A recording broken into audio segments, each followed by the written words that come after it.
B.R.. আম্বেদকরের জন্মের ১৩৪ বছর পূর্তি আজ। ১৮৯১ 14 এপ্রিল যার জন্ম, তিনি যে ভারতবর্ষে জন্মেছিলেন, সনাতনী ভারতবর্ষ, যেখানে নাকি ঈশ্বর বারবার অবতীর্ণ হয়েছেন,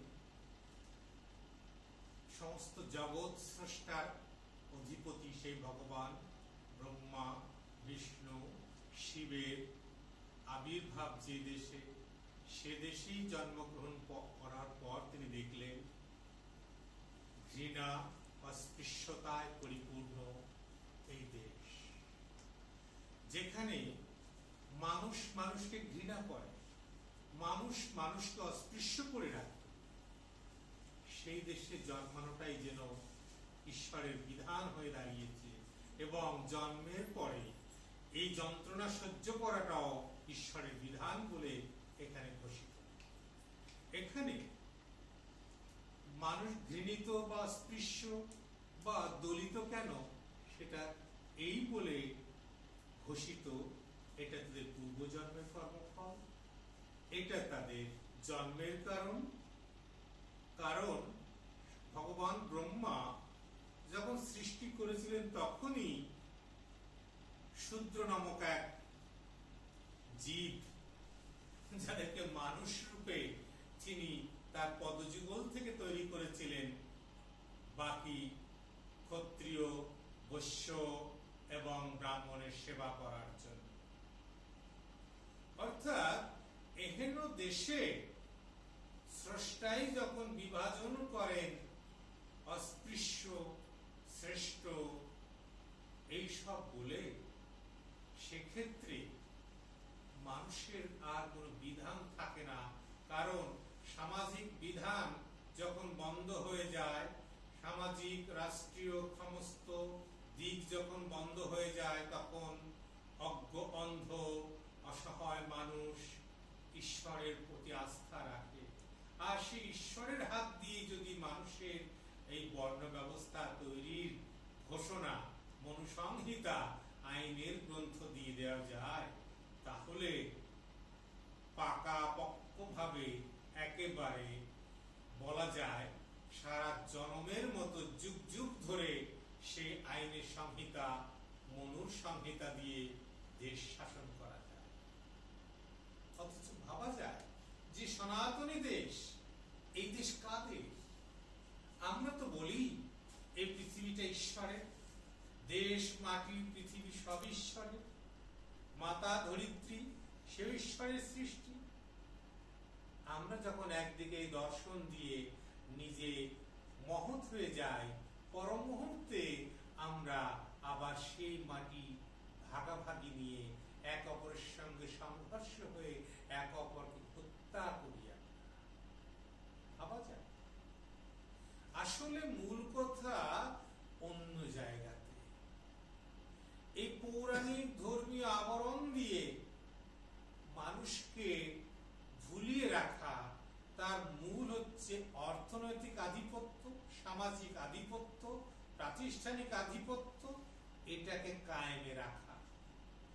যে মানুষগুলো তাদের অর্থনৈতিক আধিপত্য চিরকাল বংশানুক্রমিক ভাবে কায়েমে রাখতে চায়, সামাজিক আধিপত্য বংশানুক্রমিক ভাবে কায়েম করে রাখতে চায়, প্রাতিষ্ঠানিক আধিপত্য বংশানুক্রমিক ভাবে কায়েম করে রাখতে চায়, তাদের হাতে চিরকালীন কোনো অস্ত্র থাকে না যা বৃহত্তর মানুষ, শ্রমজীবী মানুষ, কর্মযোগী মানুষ, যারা দিনের পর দিন সমস্ত স্তরে, সর্বস্তরে পরিশ্রম করে পৃথিবীতে ধন সম্পদ সমৃদ্ধ করে, উৎপাদন সঙ্গে যুক্ত থাকে, সকল মানুষের সেবায় যেগুলো কাজে লাগে, সেই সকল সম্পত্তি মাত্র কয়েকজন শোষণ করে, কুক্ষিগত করে তারা আধিপত্যকে টিকিয়ে রাখতে চায়।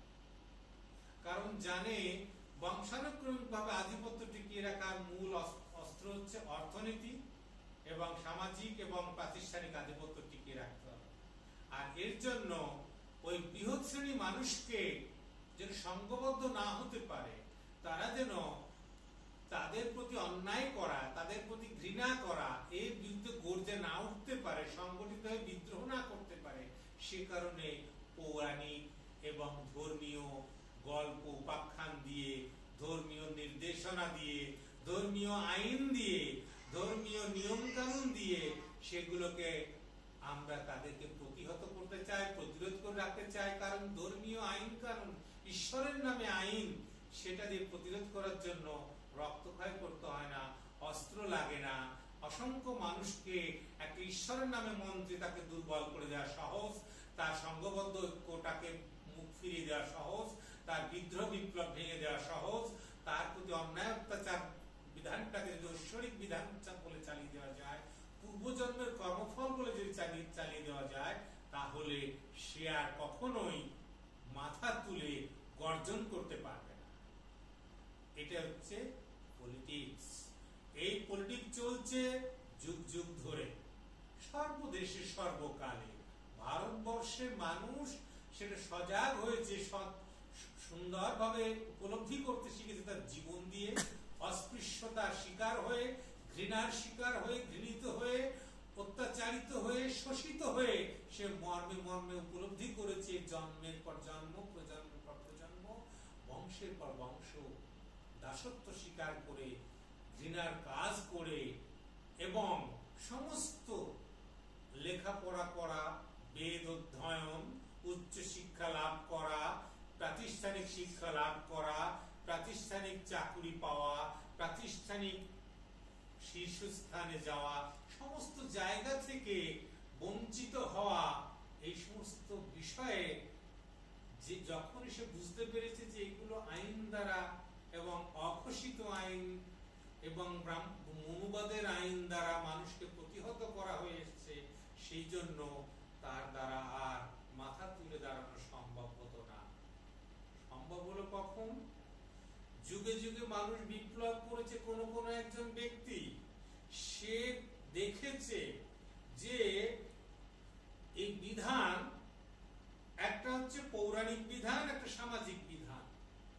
ব্রহ্মার পৌরাণিক বিধান যখন সমাজ জীবনে বহুবার ব্যবহারে সেটা ক্লিষ্ট হয়ে গেছে, তার মধ্যে থেকে একদল লোক বিদ্রোহ করে উঠেছে। এই বিদ্রোহকারী যখন জেনেছে যে এই বৈষম্য, এই অস্পৃশ্যতা, এই চতুর্বর্ণাশ্রম, এই চতুর্বর্ণের যে রীতি এবং সেই বহন করে চলা শূদ্রের দাসত্বকে স্বীকার করে নেওয়া যদি ঈশ্বরের বিধান হয়, সেই ঈশ্বরের বিরুদ্ধে সে লড়াই করতে শিখেছে। সেই ঈশ্বরের সমস্ত সৃষ্টির বিরুদ্ধে সে লড়াই করতে শুরু করেছে। ঈশ্বরের বিধানের বিরুদ্ধে লড়াই করে প্রতিরোধ গড়ে তুলেছে সামাজিক প্রতিরোধ। এই সামাজিক প্রতিরোধ তখন কি হয়েছে? বর্ণ বিদ্বেষের বিরুদ্ধে লড়াই, অস্পৃশ্যতার বিরুদ্ধে লড়াই, এ লড়াই হয়ে উঠেছে বঞ্চনার বিরুদ্ধে লড়াই, এ লড়াই হয়ে উঠেছে শোষণের বিরুদ্ধে লড়াই, এ লড়াই হয়ে উঠেছে অত্যাচারের বিরুদ্ধে লড়াই। এরা ঈশ্বরের প্রতি আস্থা হারিয়েছে, এরা প্রথাগত পৌরাণিক ঈশ্বরের প্রতি আস্থা হারিয়েছে, যে ঈশ্বর মানুষকে এরকম বিধান দেয়, মানুষকে বিচ্ছিন্ন করে রাখা, মানুষকে ঘৃণা করে রাখা, মানুষকে অস্পৃশ্য করে রাখা, মানুষকে ভেদ রাখার যে বিধান দেয়, ঈশ্বরের প্রতি তারা আস্থা রাখতে পারেনি। মানুষকে সামাজিক বস্তুবাদী দৃষ্টিভঙ্গি দিয়ে, বস্তুবাদী দর্শন দিয়ে, বস্তুবাদী জ্ঞানের দ্বারা সামাজিক ভাবে, রাষ্ট্রীয় ভাবে তার নতুন পথের ঠিকানা দিয়েছে, দিশা দিয়েছে, নতুন পথে চলার পথ শিখিয়েছে। এটাই হচ্ছে এই যুগে আমাদের সামনে আদর্শ পুরুষ ডক্টর বি.আর. আর পৌরাণিক ভাবে সেখানেও কিন্তু চিরকাল আধিপত্য থাকেনি। ব্রহ্মা যখন সৃষ্টি করেছেন, তিনি একা, তিনি সারা বিশ্ব জগৎকে সৃষ্টি করেছেন, তার মধ্যে মানুষকে সৃষ্টি করেছেন, চারটি বর্ণে বিভাজন করেছেন এবং সমস্ত কিছু তৈরি করে এই যে মনুসংহিতার নিয়মের, কঠোর নিয়মের সামাজিক অনুশাসন, রাষ্ট্রীয় অনুশাসন চালিত হয়েছে যখন, তার বিরুদ্ধে লড়াই করে পৌরাণিক ভাবে তৈরি হয়ে উঠেছে বিষ্ণুর অবতার। অর্থাৎ ব্রহ্মার বিকল্প, ব্রহ্মার বিরুদ্ধে প্রতিবাদী পৌরাণিক শক্তি হয়ে উঠল বিষ্ণু। তিনি যেন নতুন সৃষ্টি তত্ত্বের কথা বললেন। এই পৃথিবীতে তিনি একা ছিলেন, তার আগে কিছুই ছিল না, কেউ ছিল না। তিনি একা আনন্দ লাভের জন্য, লীলা লাভ করার জন্য বহু হতে চাইলেন। তাই একা বিষ্ণু তিনি বিশ্ব ব্রহ্মাণ্ড তৈরি করলেন। তিনি একা পরম পুরুষ। তাই প্রকৃতি সত্তাকে তৈরি করে প্রকৃতি এবং পুরুষ একে অপরের সঙ্গে মিলনের আকাঙ্ক্ষায় এই বিশ্ব জগতের সাথে কোনো ভেদ নেই, সব অভেদ একাত্ম হওয়ার লক্ষ্যে। সেই একাত্ম হওয়ার লক্ষ্য হচ্ছে আনন্দ লাভের লীলা এই মহাবিশ্ব। সমস্ত জীব হচ্ছে প্রকৃতি সত্তা, তিনি পুরুষ। এই দুয়ের মিলনই হচ্ছে পরম সৃষ্টির মূল কথা, পরমানন্দের মূল কথা। অর্থাৎ পৌরাণিক ভাবেও তার একটা বিরোধী গোষ্ঠী বিকল্প তৈরি হয়ে গেল। আমরা দেখব এখন এই রাষ্ট্র ক্ষমতা, সামাজিক আধিপত্য চালানোর এক দীর্ঘদিন চালাচ্ছে, তার মধ্যে বিদ্রোহ পৌরাণিক ভাবে হয়ে উঠেছে, সামাজিক ভাবে হয়ে উঠেছে। এই দুইয়ের দীর্ঘদিনের সামাজিক আন্দোলন বারবার সংগঠিত হয়েছে অস্পৃশ্যতার বিরুদ্ধে, বিভাজনের বিরুদ্ধে, ঘৃণার বিরুদ্ধে। এখন আধুনিক যুগে সবচেয়ে বড় একটা এই পলিটিক্যালি সেটা রূপ লাভ করেছে এবং সেটা পালিশ করা কথা। সেটা কেমন? মেধা এবং কোয়ালিটি।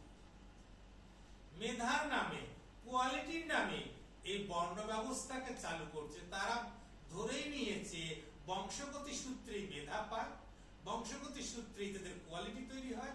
সেই যে ওই ব্রাহ্মণতন্ত্র, সেই মনোবাদ, অর্থাৎ ব্রাহ্মণের ঘরে বংশানুক্রমিক ভাবেই সে মেধা নিয়ে জন্ম নেবে আধুনিক যুগে। এবং উচ্চ বর্গের স্বঘোষিত উচ্চ বর্ণ যারা নিজেদেরকে মনে করে, অন্যদেরকে নিম্ন বর্ণ মনে করে, তাদের কাছে একমাত্র মেধা আছে এটা মনে করে। অর্থাৎ পুরোপুরি অবৈজ্ঞানিক দৃষ্টিভঙ্গি। এবং সবচেয়ে বড় একটা উদাহরণ, যে জমিতে বারবার চাষ করা হয় সে জমির উর্বর শক্তি নষ্ট হয়, সে জমিতে ভালো ফসল ফলে না। ওই জমিতে তখন নতুন করে হয় মাটি ফেলে দিতে হয়, অন্য মাটি আনতে হয়, ভালো সার দিতে হয়, ভালো বীজ দিতে হয়, তখন ভালো ফসল ফলে। সুতরাং হাজার হাজার বছর ধরে নিজেদের উচ্চবর্গীয় ঘোষণা করে নিজের বংশের ধারা অনুযায়ী যদি মনে করে মেধা উন্নত হবে, সেটা সত্য নয়। তাহলে তো মানুষ নিজের ভাই বোনের সঙ্গে বিয়ে দিয়ে নিজের রক্ত, নিজের জিনের মধ্যে দিয়ে সে বিবাহ দ্বারা সম্পন্ন হয়ে সেই জিনগতভাবে মেধা উন্নত হতো, স্বাস্থ্য উন্নত হতো। বরং তাতে মেধার বিপন্নতা হয়, স্বাস্থ্যের বিপন্নতা হয়, আয়ু কমে যায়। সেটা সম্ভব নয়। বংশগতি ধারা এখানেই শেষ। সুতরাং মেধা হচ্ছে উপযুক্ত পরিবেশ, উপযুক্ত ব্যবস্থায়, উপযুক্ত সুযোগ সুবিধায় প্রতিটা মস্তিষ্ক বিকশিত লাভ করলে সে মেধাবী হয়ে ওঠে। যদি তা না হতো তাহলে আম্বেদকরের জন্ম হতো না অস্পৃশ্য ঘরে, আম্বেদকরের মতো মেধাবী লোক জন্মাতো না। আর তাই যদি হতো তাহলে বিদ্যাসাগর বংশধরের বিদ্যাসাগরই হতে, রামমোহনের বংশধরের রামমোহন হতে।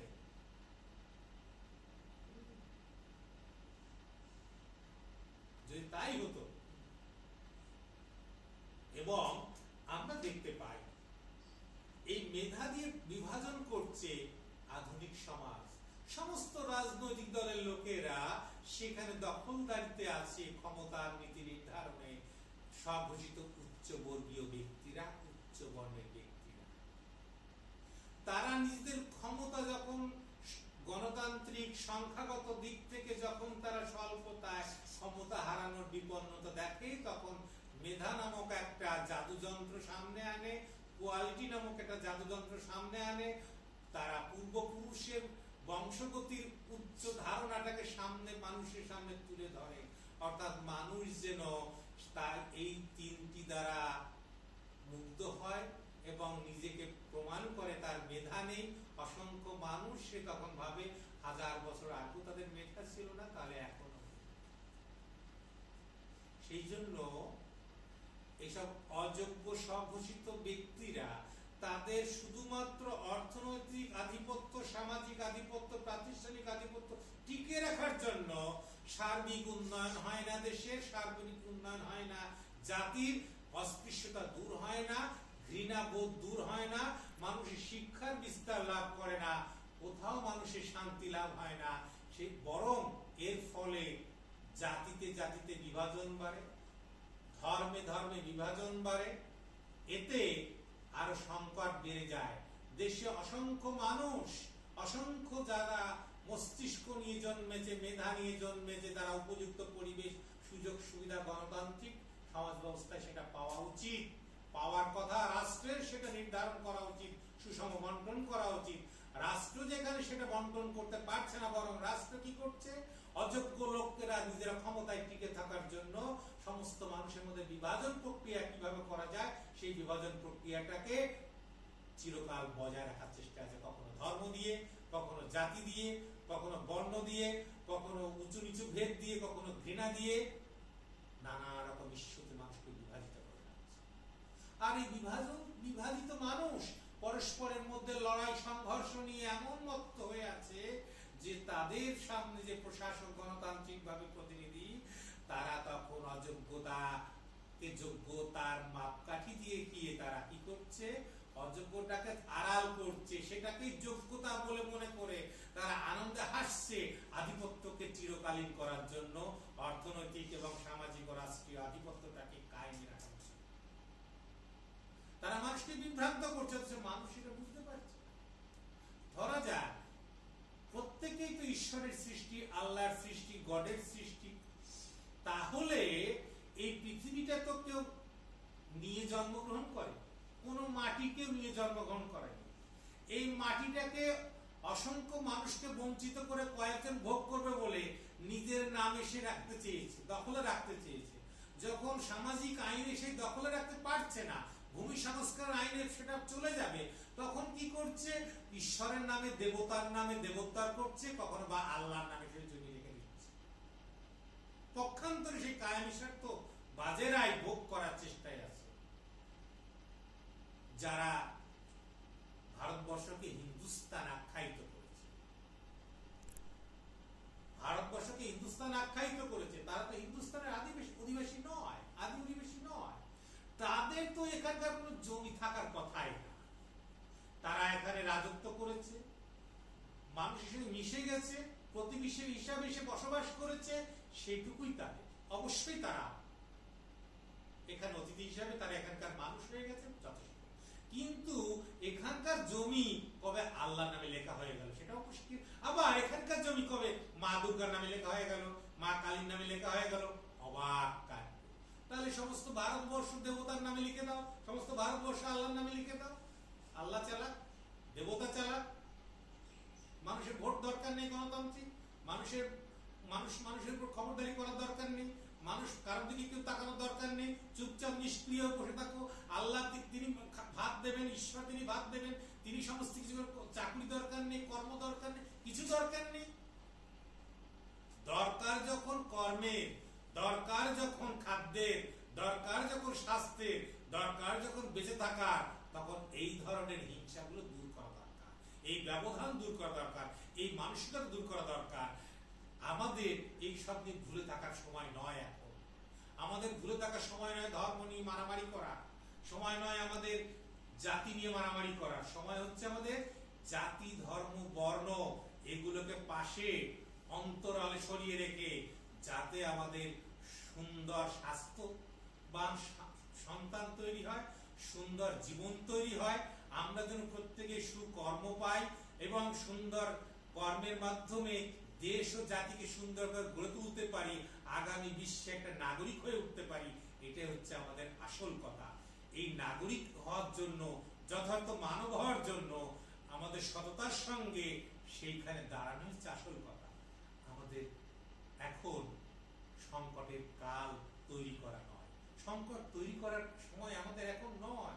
আমরা লেখাপড়ার যুগের মানুষ, গণতন্ত্রের যুগের মানুষ, শিক্ষা আমাদের উন্মুক্ত করে দিয়েছে, সমস্ত শিক্ষা লাভ করে চেতনা লাভ করতে পারি যেন আমরা যেন সেই চেতনায় উদ্বুদ্ধ হতে পারি, যা প্রত্যক্ষ সত্য, যা জ্ঞান, যা আমাদেরকে বিপদগামী করবে না, যা আমাদেরকে সুস্থ সুন্দর জীবন গঠনে সাহায্য করবে, রাষ্ট্র গঠনে সাহায্য করবে, সমাজ গঠনে সাহায্য করবে, পরিবার প্রতিপালনে সাহায্য করবে, যেখানে সংঘর্ষ থাকবে না, মারপিট থাকবে না, হিংসা থাকবে না, হানাহানি থাকবে না, ঘৃণা থাকবে না, অস্পৃশ্য থাকবে না, ভেদ থাকবে না, যেখানে মেধা কোয়ালিটির নামে একদল আরেক দলের আধিপত্য থাকবে না, যেখানে গণতন্ত্রে প্রত্যেকেই একই রকমের সমান দক্ষতার মানুষ হয়ে উঠবে, একই রকমের শিক্ষায় শিক্ষিত হয়ে উঠবে, একই রকমের তথ্য সংকটের মুখোমুখি দাঁড়াবে।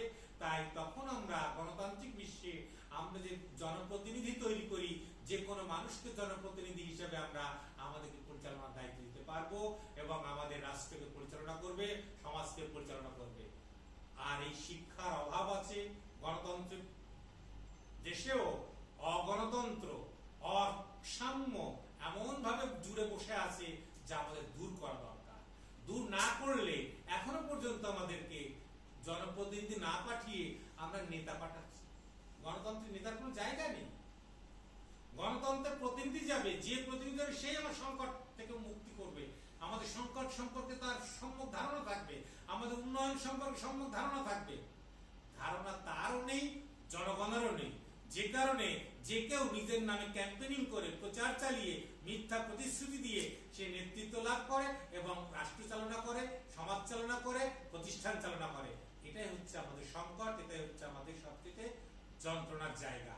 এই জায়গা থেকে বেরিয়ে আসতে গেলে গণতান্ত্রিক ভাবে আমাদেরকে ঠিকঠাক নিজেদেরকে উন্নত করতে হবে এবং সাময়িক জাতি, ধর্ম, বর্ণভেদ দূর করে ফেলতে হবে। ফেলে আমাদের উচিত লেখাপড়া শিখে যথার্থ জনপ্রতিনিধি নির্বাচনের মাধ্যমে আমাদেরকে প্রতিষ্ঠান পরিচালনায়, রাষ্ট্র পরিচালনায়, সমাজ পরিচালনায় তাদেরকে পাঠাতে হবে।